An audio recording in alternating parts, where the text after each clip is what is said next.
할렐루야. 우리 모두에게 굳센 믿음을 허락하여 주셔서 어떠한 시험도 이겨나가게 하시고 마침내 우리 모두에게 최후의 승리케 해주시는 우리 주님을 향하여 할렐루야 찬양돼서 찬양했습니다. 찬양의 가사처럼 늘 하나님이 저와 여러분들을 함께 한다고 하는 그 믿음으로 어떠한 시험도 이겨나가고 최후 승리를 맛보는 우리 모두가 되기를 주의 이름으로 축원합니다. 우리 옆 사람과 인사 나눕시다.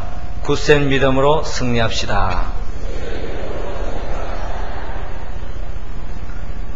여름이 되어지면 날씨가 점점 더워지고 그런 가운데서 또 이렇게 대나무를 만들어진 제품을 많이 활용하게 되어집니다. 특별히 중국 대나무를 보면 그 성장 과정이 아주 특이합니다. 그 특이함은 다른 것이 아니고 대나무 그 삭슬 심어 놓으면은 한 5년 동안에는 아무 표가 안 나게 자람이 없다고 합니다. 아무리 물을 주고 거름을 주고 아무리 또 물을 주고 거름을 줘도 5년 동안 아무런 변화가 없어요. 혹시 죽은 게 아닌가 하는 생각이 들 정도로 아무런 변화가 없다는 겁니다. 그런데 5년이 지나고 나면은 그게 이제 삭시 나는데 한 6주 만에 약 20 내지 30m를 한꺼번에 성장한다고 합니다. 어떠한 중국 대나무를 보면은 하루에 약 1m 정도를 자랄 정도로 그렇게 성숙도가 아주 높다고 합니다.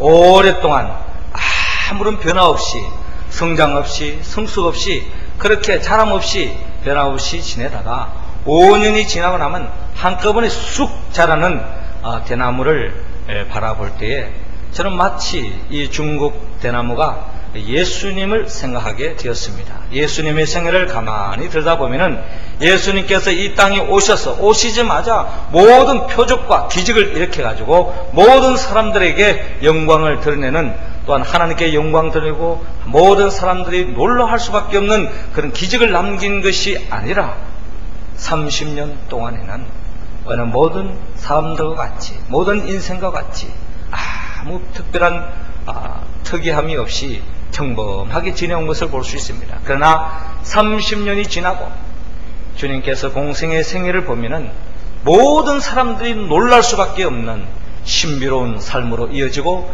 더없이 하나님께 영광 돌리는 예수님의 삶을 생각할 수 있습니다. 이것은 예수님의 삶에만 머무르는 것이 아니라 우리 모두가 갈망하고 우리 모두가 누리기를 원하는 하나님의 나라의 특징이라는 것입니다. 우리가 예수를 믿고 그 순간부터 내 삶이 변화되어져 가지고 모든 것이 축제로 이어지고 형통하게 평탄하게 이어지는 것이 아니라 예수를 믿기 전에나 믿은 후에나 뭐 특별한 변화가 없는 것 같아요. 그러나 그렇지 않습니다. 예수 그리스도를 나의 주 나의 하나님으로 영접한 그 인생은 점점 시간이 지나가면 하나님의 때에 반드시 모든 사람들이 놀랄 수밖에 없는 그와 같은 복된 인생길로 나아갈 것이고 더없이 하나님께 영광 돌리는 그와 같은 저와 여러분들이 될 줄로 믿습니다. 그렇습니다. 하나님의 나라는 중국 대나무와 같습니다.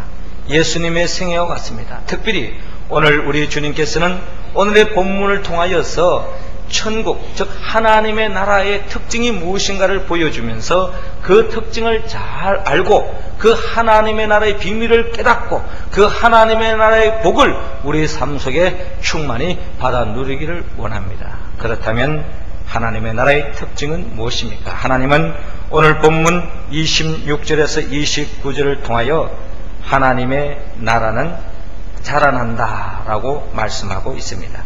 27절 말씀 우리 다 같이 읽겠습니다. 시작. 밤낮 자고 깨고 하는 중에 씨가 나서 자라되 그 어떻게 된 것을 알지 못하느니라. 아멘. 저를 따라하시기 바랍니다. 하나님의 나라는 자라납니다. 예수님은 제자들에게 하나님의 나라는 저절로 자라나는 씨와 같다고 비유하고 있습니다. 사람이 씨를 땅에 뿌립니다. 시간이 지나갑니다. 그 씨가 싹으로 돋아나죠. 또 이삭이 되어집니다. 그 이삭이 이제 마침 자라나서 알찬 곡식을 맺는 것을 바라봅니다. 곡식을 맺어서 모든 생명들에게 풍성함을 안겨주는 것을 바라볼 수 있습니다. 이처럼 하나님의 나라는 시간이 점점 흘러갈수록 정체되어 있는 것이 아니라, 아무런 변화가 없는 것이 아니라 시간이 흘러갈수록 점점 자라난다, 점점 성장한다, 점점 더 확산되어진다 라고 하늘나라의 비밀을 우리에게 일깨워 주고 있습니다. 고려 말의 학자였던 문익점씨는 1363년에 원나라의 사신으로 갔다가 누명을 덮으시고 남쪽 지방인 운남으로 귀향을 가게 되었습니다. 그런데 지방 사람들이, 그 중국 그 남쪽에 있는 지방 사람들이 입고 다니는 옷을 유심히 살펴보니까 자기가 사는 그 고려 사람들, 고려에서는 볼 수 없었던 무명옷을 입고 있었습니다. 이 무명옷은 여러분도 잘 알다시피 목화로 만들어진 옷 아닙니까? 문익점은 생각하기를 우리 고려에도 저런 목화를 재배하기만 한다면 우리 백성들이 추운 겨울을 아주 따뜻하게 보낼 수 있고 이 질긴 무명옷을 입을 수 있겠구나 하는 그런 생각을 가지고 목화씨를 고국으로 가져가야겠다고 결심을 합니다. 그러나 그 당시만 하더라도 그 목화씨를 이렇게 다른 지역으로 옮겨나가는 것을 단속할 때였죠. 그럼에도 불구하고 이 문익점은 하인 김용을 시켜서 목화를 몇 송이 꺾고 오라고 명령했습니다.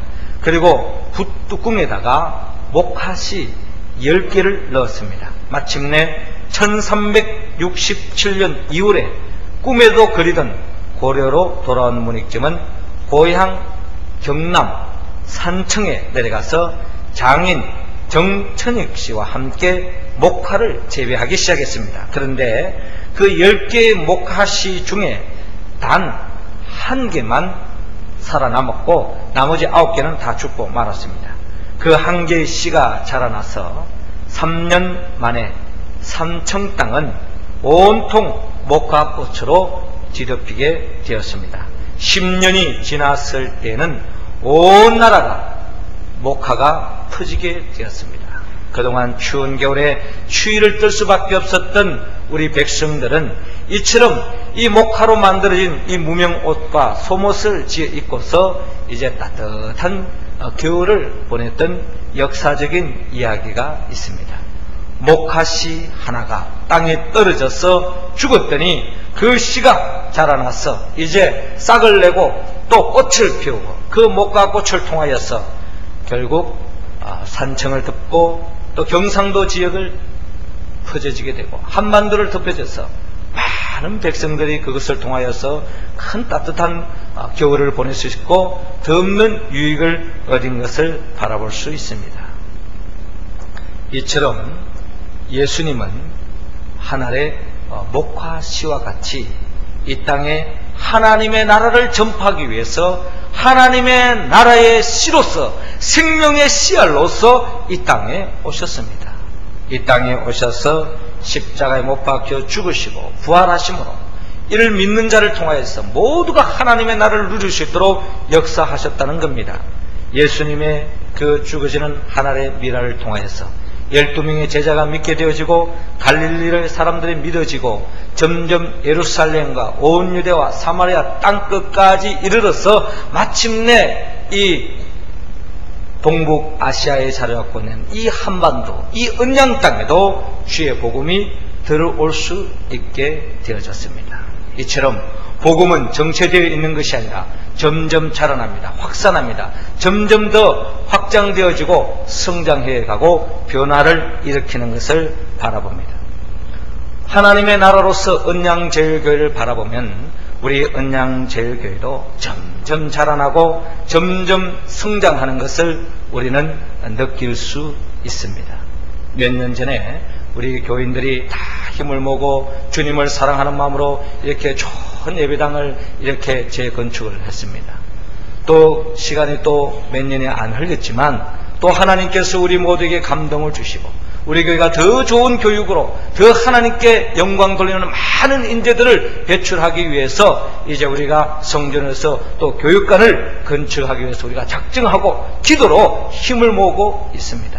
외형적으로 볼 때 얼마나 신나는 이야기입니까? 점점 확장되어져 간다는 것, 점점 교회가 자라나고 있다는 것, 이것은 바로 하나님의 축복인 줄로 믿으시기 바랍니다. 여러분들에게 부담을 주기 위한 하나님의 뜻이 아닙니다. 이를 통해서 우리 모두가 함께 동참해 나갈 때 더 큰 하나님의 복을 맛볼 줄로 믿습니다. 외형적으로만 자라나고 있습니까? 우리 교회가 점점 남녀 성교도 든든히 이제 자리 잡고 있습니다. 구역도 자리 잡고 있습니다. 점점 더 아직까지는 온전한 모양새가 갖춰지지 않았지만 점점 틀을 잡고 있다는 겁니다. 중요한 것은 자라가고 있다는 거예요. 아무리 온전하고 완벽했다 할지라도 점점 퇴색되어져 간다면, 점점 태화되어져 간다면 그것만큼 슬픈 이야기가 어디 있습니까? 지금은 아직도 미약하지만 시간이 흘러갈수록 창대하게 남녀 성교회가 활동해지고 또한 우리 모든 구역들이, 지역들이 활성화될 줄로 믿습니다. 특별히 올해는 우리 부부 찬양대가 세워졌습니다. 또 남성교회 찬양대가 세워졌고요, 여전도의 찬양대가 세워졌습니다. 이제 좀 있으면 우리 중고등부와 청년들이 모아져서 또한 호사나 찬양들을 세워나갈 것입니다.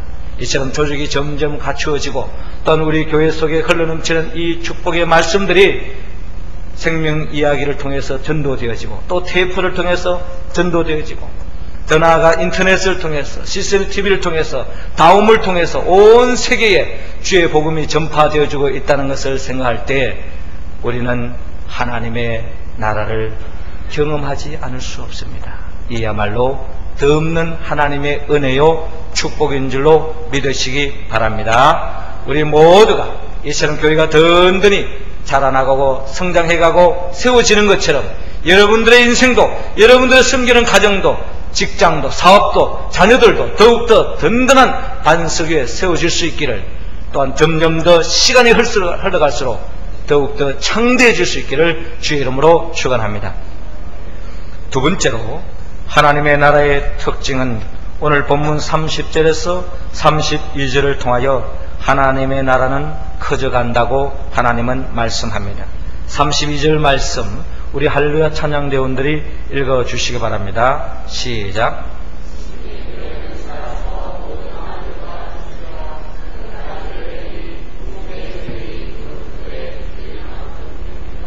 아멘. 심견 후에는 자라서 모든 나물보다 커지며 큰 가지를 내니 공중의 새들이 그 그늘에 깃들일 만큼 되느니라. 아멘. 저를 따라 하시기 바랍니다. 하나님의 나라는 커져갑니다. 예수님은 제자들에게 하나님의 나라를 작은 겨자씨로 비유하고 있습니다. 겨자씨는 모든 씨보다도 작죠. 우리가 쉽게 볼 수 있는 채송화 씨알보다도 더 작은 것이 바로 겨자씨입니다. 그런데 그 겨자씨가 심겨지면 시간이 점점 흘러갈수록 그 작은 것으로 머무러져 있는 것이 아니라 점점 자라난다는 겁니다. 모든 나물보다 커지고 큰 가지를 냅니다. 그리고 난 뒤에 많은 산새들이 그 가지에 깃들여서 행복을 누리죠. 또한 많은 짐승들도 그 나무에 드리워져 있는 그 그늘에서 안식을 누리는 것을 바라봅니다. 이처럼 하나님의 나라는 작은 데서부터 시작되어서 점점 커지게 역사되어진다는 것입니다. 한국에 개신교가 처음으로 들어온 것은 1832년 독일 선교사 구저라프가 전도를 목적으로 충청도 바닷가에 왔던 일이 있었지만 성공하지 못하고 돌아갔습니다. 그 후에 1866년 영국 사람 토마스 목사가 미국 배를 타고 왔다가 뜻을 이루지 못하고 평양에서 죽임을 당했습니다. 그러나 그 당시 토마스는 목사는 칼로 죽인 그 병졸의 박충근 씨에게 그때 성경을 주게 되었고 그 성경을 받은 박충근 씨는 예수를 믿게 되었습니다. 훗날에 안주교의 영주가 되었고 또한 토마스 목사가 전해준 성경책을 들어서 벽지로 붙었던 영문 주사 박영식의 집에는 평양 최초의 교회인 널다리골 예배당이 되었던 것입니다. 비록 토마스 목사가 복음을 전가하다가 죽었지만은 그가 전한 성경책 한 권을 통하여서 하나님의 나라가, 하나님의 씨가 박충근 씨와 박영식 씨의 마음에 심겨지게 되었고, 한국교회가 100년 만에 1000만 명의 개신교로 성도로 자라난 것을 바라봅니다. 하나님의 나라는 처음에는 그 씨가 아주 미약합니다. 그러나 시간이 흘러갈수록 겨자씨가 싹을 트고요, 또한 가지를 뻗어내고, 또한 무성한 큰 나무가 되어가지고 그로 인하여서 모든 새들이 깃들고 또 많은 짐승들이, 많은 사람들이 그 쉼을 누립니다. 저도 이스라엘 성지 순례 갔을 때에 그때 이 겨자씨로 심겨진 큰 나무를 본 적이 있습니다. 이스라엘은 특별히 중동 지역이기 때문에 다 덥지 않아요? 그 그늘 밑에서 아주 시원하게 보낸 적이 있습니다. 이처럼 그 조그마한 것이 이렇게 컸다고 생각하니까 참으로 하나님의 나라의 비밀을 조금이나마 헤아릴 수 있게 되었습니다. 그렇습니다. 하나님의 나라는 시간이 지나갈수록 있는 모습 그대로 머무르 있지 않습니다. 점점 더 새롭게 변화되어진다는 겁니다. 무엇보다도 점점 더 많은 사람들에게 좋은 영향력을 끼치는 존재로 변화되어지는 것을 바라봅니다. 시간이 흘러갈수록 많은 사람들에게 복을 나눌 수 있는 존재로 세움받는다는 것, 얼마나 축복된 이야기입니까? 이 모든 것이 예수 그리스도 안에서 시작된다는 것입니다. 저는 세계적인 인물을 이야기한다면 역대에 많은 내놓을 만한 인물이 있지만, 저는 그 누구보다 영적으로 깊이 생각해 볼 때에, 또 우리 언양 지역에 사는, 울산 지역 언양 지역에 사는 우리들의 관점에서 바라보았을 때에 결국은 조용기 목사가 가장 최고의 인물이 아닌가 하는 생각을 절로 가져봅니다. 제가 처음으로 이 조용기 목사가 얼마나 유명한 걸 알게 된 것은, 인도 옆에 조그마한 스리랑카라고 하는 섬이 있는데 그 인도 지역에 또 선교 여행을 떠났습니다. 그리고 그 옆에 스리랑카 지역도 간 적이 있는데 그 지역에 조그만 유치원을 하는 선생님이 계셨어요. 그 선생님과 이야기를 나눈 가운데 이분이 조용기 목사님을 아는 겁니다. 한국 하면 조용기 목사님이라는 거예요. 그래서 그분은 일생을 살아오면서 자신의 가장 소망이 뭐냐면은 성지순례 가는 것이 다 믿음의 사람들 소원 아닙니까? 근데 그분이 소원이 바뀌었어요. 어떻게 바뀌었느냐? 성지순례 가는 게 아니고 저 한국 땅에 오살레 기도원에 가서 순복음교회 보고 오살레 기도원에서 한번 기도하고 그런 그 영적 체험을 한번 하고 오는 것이 자기 소원이 바뀌었다 할 정도로 그만큼 조그마한 시골 동네에 이름 없는 그 동떨어진 그 지역의 한 영혼도 그 조용기 목사님을 아는 걸 볼 때에 얼마나 참 신나는 이야기인지 모릅니다. 그런데 그 조용기 목사의 고향이 어디입니까? 언양 아닙니까? 이 언양 초등학교를 나오고 우리 언양 제일교회 앞을 지나다녔을 것이고 또 이 내과에 헤엄을 치었을 것이고 이렇게 자랐던 조그마한 소년이 예수 그리스도를 영접하고 세계적인 영향력을 끼칠 수 있는 영적 지도자가 된 것을 생각할 때 참으로 우리 지역적인 영광이요 참 감사의 제목입니다. 이것은 하나님의 그 은혜와 축복이 여기만 머물까요? 그렇지 않습니다. 우리 언양제일교회를 통하여 교육관을 통하여 교육받은 우리 많은 자녀들이 제2의 조용기, 제3의 조용기, 아무리 그보다 더 뛰어난 종교적인 뿐만 아니라 기독교적인 뿐만 아니라 정치적으로 사회적으로 문화적으로 많은 영향력을 끼칠 수 있는 많은 인물들이 우리 언양제일교회 교육관을 통하여 교육받는 우리 자녀들이 그와 같은 인물들로 세움받을 줄로 믿습니다. 이를 위해서 우리가 지금 모금을 하고 있는데 사실 그 모금 금액은 전체 금액이 본다면 우리 한 사람 한 사람 내는 것은 참으로 미비합니다. 아주 보잘것없어요. 그러나 하나님의 나라의 비밀이 여기 있습니다. 보리떡 5개와 물고기 2마리 같이 한 소년이 먹기에도 너무나도 양이 부족한 그러한 음식이지만 주님을 사랑하는 마음으로 이것을 주님 앞에 내어놓았을 때에 주님께서 친히 역사하심으로 말미암아 5,000명 이상이 먹고 남는 놀라운 역사가 일어났습니다. 비록 우리 한 사람 한 사람이 주님 앞에 내어놓기는 너무나도 부끄럽습니다. 너무나도 보잘것없습니다. 그러나 진정 주님을 사랑하는 마음으로 기도하는 마음으로 감동 속에 내어놓았을 때에 하나님은 그것이 작은 것이라 할지라도 하나님은 크게 역사해 주실 줄로 믿습니다. 저는 이 모금이 점점 모아지는 것을 보면서 제 마음이 얼마나 기쁜지 모릅니다. 저는 사실 제 통장이 없기 때문에 돈 모으는 재미를 저는 잘 모릅니다. 그런데 이 주보에 점점 한 주간 지날 때마다 이 돈이 점점 불어납니다. 이 얼마나 기쁘는 이야기입니까? 제가 낸 돈도 아닌데, 제가 한 것도 아닌데, 우리 성도들의 칩실반 조금씩 모아진 것인데, 그런데 마치 하늘의 상을, 보물을 창고에 넣는 것 같은 더 없는 기쁨이라는 겁니다. 이것이 우리 모두의 기쁨이 될 수 있기를 주의 이름으로 축원합니다. 세 번째로 하나님의 나라의 특징은 오늘 본문 33절에서 34절을 통하여 하나님의 나라는 알아간다 라고 하나님은 말씀합니다.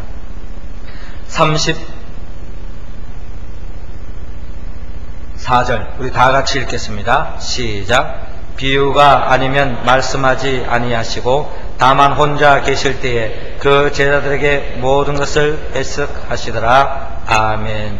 저를 따라 하시기 바랍니다. 하나님의 나라는 알아갑니다. 예수님은 제자들에게 하나님의 나라에 대해서 비유로 말씀합니다. 그리고 해석까지 해줍니다. 예수님의 비유를 통하여서 하나님의 나라를 쉽게 이해할 수 있기를 하나님은 원합니다.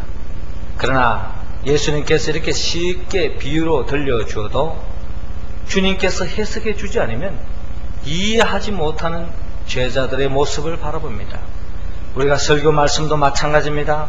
아무리 쉽게 이야기한다 할지라도, 한국말로 한다 할지라도, 한국말로 들려온다 할지라도, 그게 성경의 말씀이라 할지라도 성령님이 역사하지 않으시면 마치 예수님께서 제자들에게 해석해 주는 것처럼 성령님께서 우리의 마음속에 재해석해 주시고 감동해 주지 않으면 어떠한 말씀도 은혜 받을 수 없고 또한 그 말씀의 의미를 깨달을 수 없다는 겁니다. 이게 바로 영적인 비밀이요 하나님의 나라의 비밀인 것입니다.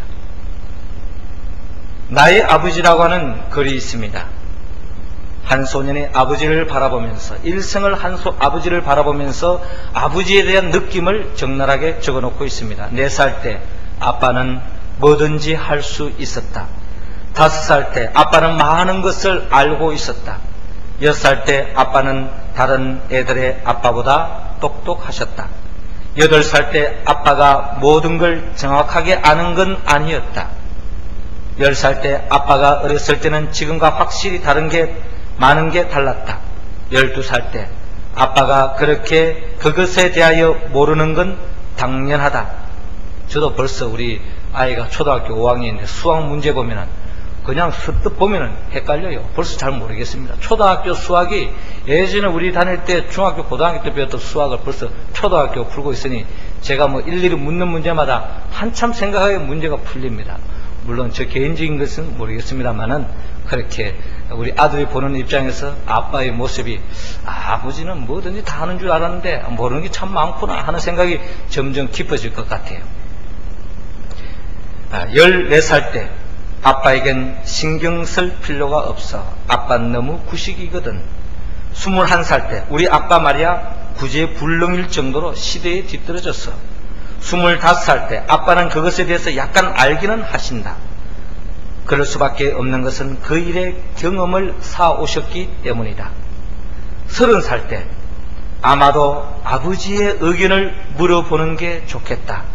아버지는 경험이 많으시니까. 이제 점점 나이가 들어갈수록 아버지에 대한 생각이 또 달라집니다. 35살 때 아버지에게 여쭙기 전에는 난 아무것도 하지 않게 되었다.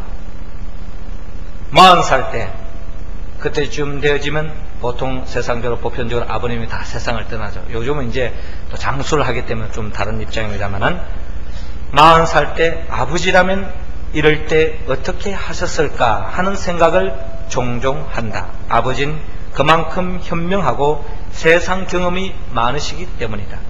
50살 때 아버지가 지금 내 곁에 계셔서 이 모든 걸 말씀드릴 수 있다면 난 무슨 일이든지 할 것이다. 아버지가 얼마나 훌륭한 분이셨던가를 미처 알지 못했던 게 후회스럽다. 아버지로부터 더 많은 걸 배울 수도 있을 텐데 나는 그렇게 하지 못했다라고 하는 아버지를, 나의 아버지에 대한 아들이 바라본 소감을 글로 표현한 것을 소개했습니다. 그렇습니다. 육신의 아버지만 그런 게 아닙니다.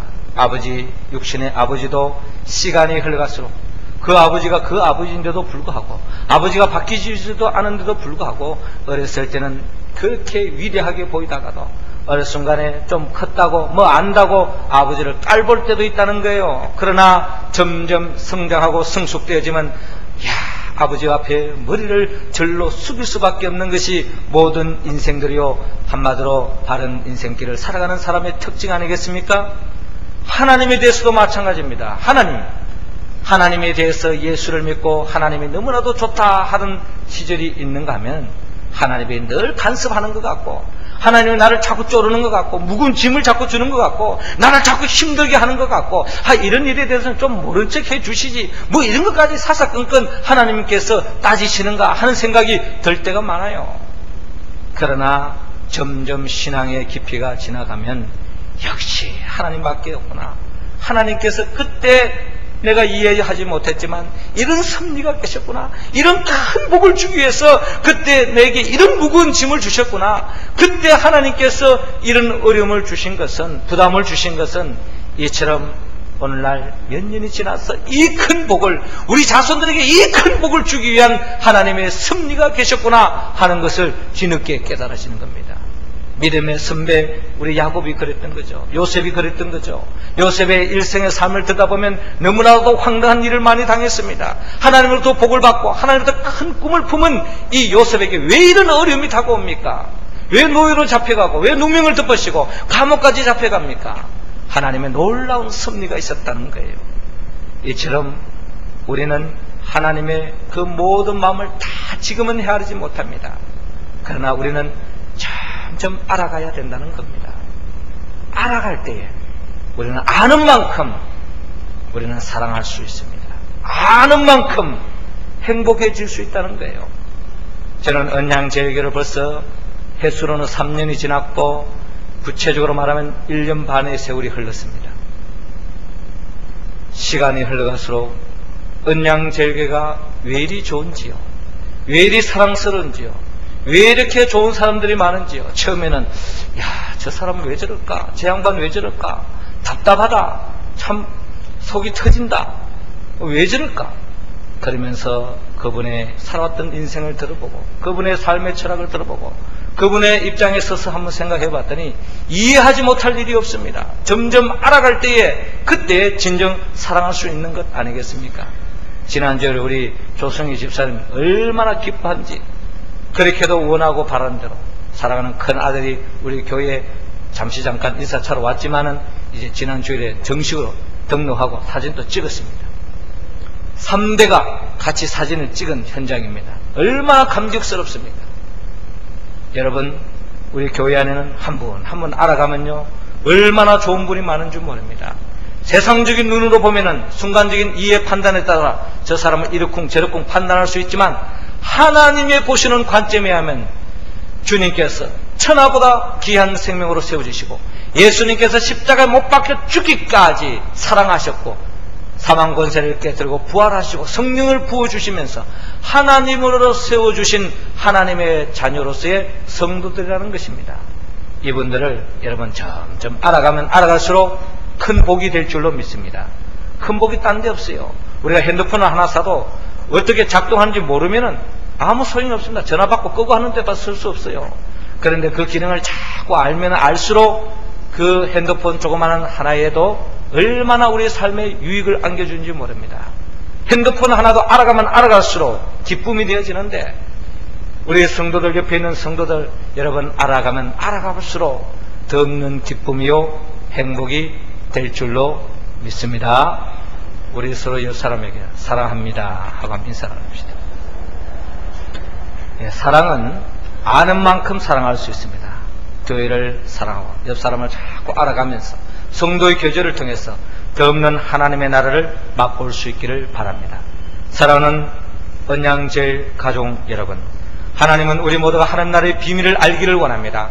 하나님의 나라의 복을 우리의 삶 속에서 충만히 받아 누리기를 원합니다. 그러기에 하나님은 우리를 자라나라고 말씀합니다. 커져가라고 말합니다. 점점 더 알아가라고 말씀합니다. 우리의 힘으로 우리의 의지로 할 수 있는 것이 아니죠. 그러기에 우리 자신을 위하여 십자가에 못 박혀 죽으시고 우리 자신을 위하여 사망 권세를 깨뜨리고 부활하신 예수 그리스도의 영 보혜사 성령의 도움을 입을 때에 우리 모두 한 사람 한 사람이 시간이 지나갈수록 날이 갈수록 점점 더 자라가고 점점 더 커져가고 점점 더 알아감으로 하나님의 나라의 큰 복을 받아 누리는 우리 모두가 되기를 주의 이름으로 축원합니다. 기도드리겠습니다. 생명의 영 보혜사 성령님이시여, 이 시간 우리 모두에게 성령의 기름을 부어 주옵소서. 성장의 영을 더하여 주옵소서. 점점 더 자라나게 하여 주옵소서. 점점 더 커지게 하여 주옵소서. 점점 더 알아가게 하여 주시어서 하나님께 영광 돌리고 하나님의 나라의 비밀을 깨닫고 하나님의 나라의 복을 매일매일 삶 속에서, 가정 속에서, 직장 속에서, 교회 생활 속에서 받아 누릴 수 있도록 인도하여 주시옵소서. 예수님의 이름으로 기도드리옵나이다. 아멘.